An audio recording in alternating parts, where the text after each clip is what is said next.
Hello friends, welcome to my channel. Guys, स्वागत है आप लोगों का मेरी चैनल में। सो गाइस, जैसे कि आप देख रहे हो ONGC फिलहाल तो आज के दिन में काफ़ी ज़्यादा 2.5% की तेज़ी देखने को मिल रही है। पिछले 5 साल में अगर आप देखोगे तो वो कम से कम 9-10% तक के चढ़ चुका है। गाइस, बता दूं, हमारे देश में तेल और प्राकृतिक गैस के उत्पादन के लिए company oil and natural gas corporation ने फॉर्च्यून ग्लोबल 500 की सूची में 158 स्थान प्राप्त कर लिया है। मतलब ONGC ने 158वां स्थान प्राप्त कर लिया है। किसके अंदर? फॉर्च्यून ग्लोबल के अंदर। ठीक है गैस, ये तेज की कच्चे तेल की कुल प्रोडक्शन का 77% और गैस उत्पादन का 81% मतलब उसका प्रोडक्शन करती है। गैस, कंपनी के द्वारा जो प्रोड्यूस किए जाने वाले तेल और गैस है उससे 9 मिलियन टन कार्बन उत्सर्जन होता है। ठीक है, एंड गैस कंपनी के द्वारा जो भी कार्बन उत्सर्जन होता है ना, उसको कम करने के लिए कंपनी अब रिन्यूएबल एनर्जी के क्षेत्र पर ध्यान केंद्रित करती हुई देखी जाने वाली है। कंपनी का टारगेट है कि वह 2038 तक 2038 तक शुद्ध शून्य कार्बन उत्सर्जन के लक्ष्य को प्राप्त करना चाहती है। कंपनी अपने शून्य कार्बन उत्सर्जन के इस लक्ष्य को प्राप्त करने के लिए लगभग 2 लाख करोड़ रुपए का निवेश करने वाली है। गाइस, कार्बन उत्सर्जन की समस्या को ध्यान में रखते हुए ONGC ने 2030 तक 5 गीगावाट रिन्यूएबल एनर्जी प्रोडक्शन का टारगेट रखा है, जिसके लिए company green hydrogen, biogas and जो अपात तटीय पवन ऊर्जा है ना एंड पंप स्टोरेज प्लांट, उससे जुड़ी प्लानिंग एंड परियोजनाओं को डेवलप करने वाली है, जिन पर कंपनी 97,000 करोड़ रुपए का निवेश करेगी। गैस में बता दूं, निवेश की जाने वाली राशि का लगभग 65,500 करोड़ रुपए ग्रीन हाइड्रोजन और ग्रीन अमोनिया के प्लांट को डेवलप करने के लिए किया जाएगा और बची हुई रकम का निवेश पवन ऊर्जा की जो परियोजना को डेवलप करने के लिए किया जाएगा। निवेश से स्थापित किए जाने वाले अब गाइस देखिए, तटीय पवन ऊर्जा जो होती है उसके अंदर परियोजना से लगभग 1 गीगावाट नवीकरणीय ऊर्जा का उत्पादन किया जा सकेगा। देश की नवीकरणीय ऊर्जा मतलब रिन्यूएबल एनर्जी आवश्यकताओं को देखते हुए देश में कई सोलर पार्क स्थापित करने की आवश्यकता है, जिसमें से एक की स्थापना अडानी ग्रुप के द्वारा की जा रही है और देश के दूसरे सोलर पार्क की स्थापना की घोषणा ONGC के द्वारा की गई है, जिसके तहत कंपनी ने बताया कि वो 5 गीगावाट के सोलर पार्क की स्थापना करने वाली है।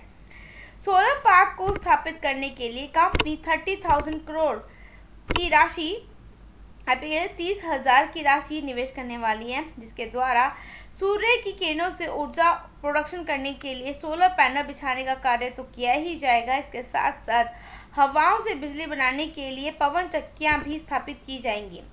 गाइस, कंपनी ने लक्ष्य रखा है कि वह 2038 तक 1 गीगावाट अपातटीय पवन ऊर्जा क्षमता हासिल करने के लिए 0.5 गीगावाट की 2 परियोजनाएं स्थापित करेगी।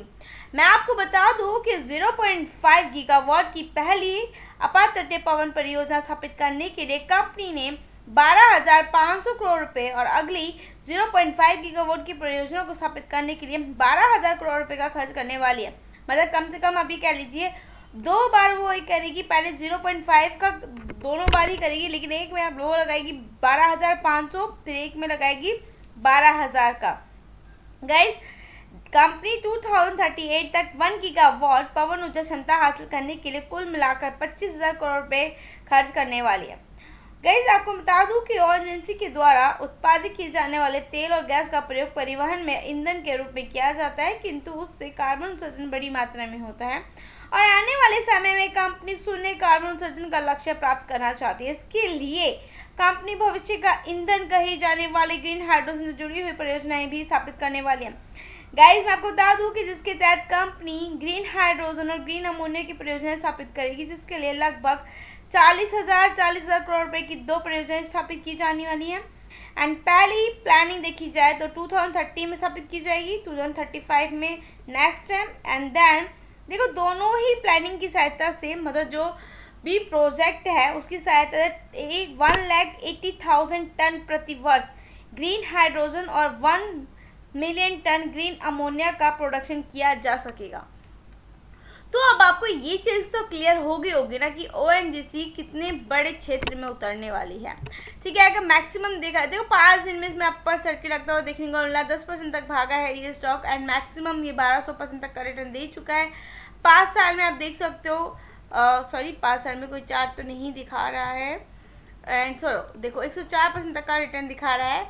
एंड मैक्सिमम अगर साल भर में देखोगे तो 49% तक का, 6 मंथ में 44% तक का। कई देखिए गवर्नमेंट सेक्टर की कंपनी है ONGC। एंड अगर मार्केट कैप की बात की जाए तो 3 लाख करोड़ का इसका मार्केट कैप है और लार्ज कैप कंपनी है, इसमें रिस्क कम रिवॉर्ड ज़्यादा ही होगा। लेकिन मैं आपको एक चीज़ बता दूं कि जो लार्ज कैप कंपनियां होती है वो रिटर्न तो बनाकर देती हैं, बस हाँ उनकी चाल जो है थोड़ी सी स्लो हो जाती है। ठीक है, बाकी ये सब खुद स्टडी करके चेक करके देन इन्वेस्ट करके चलेगा। कोई रिकमेंडेशन नहीं है मेरे इस चैनल पे, मैं स्टडी पर्पज से आप लोगों के लिए वीडियो लेकर आती हूँ। तो जो भी लेटेस्ट खबर थी ONGC को लेकर वो मैंने आप लोगों को बता दी, देन डिसाइड आप लोगों को करना है, क्योंकि रिस्क और रिवॉर्ड के रिस्पॉन्सिबल आप खुद होते हैं।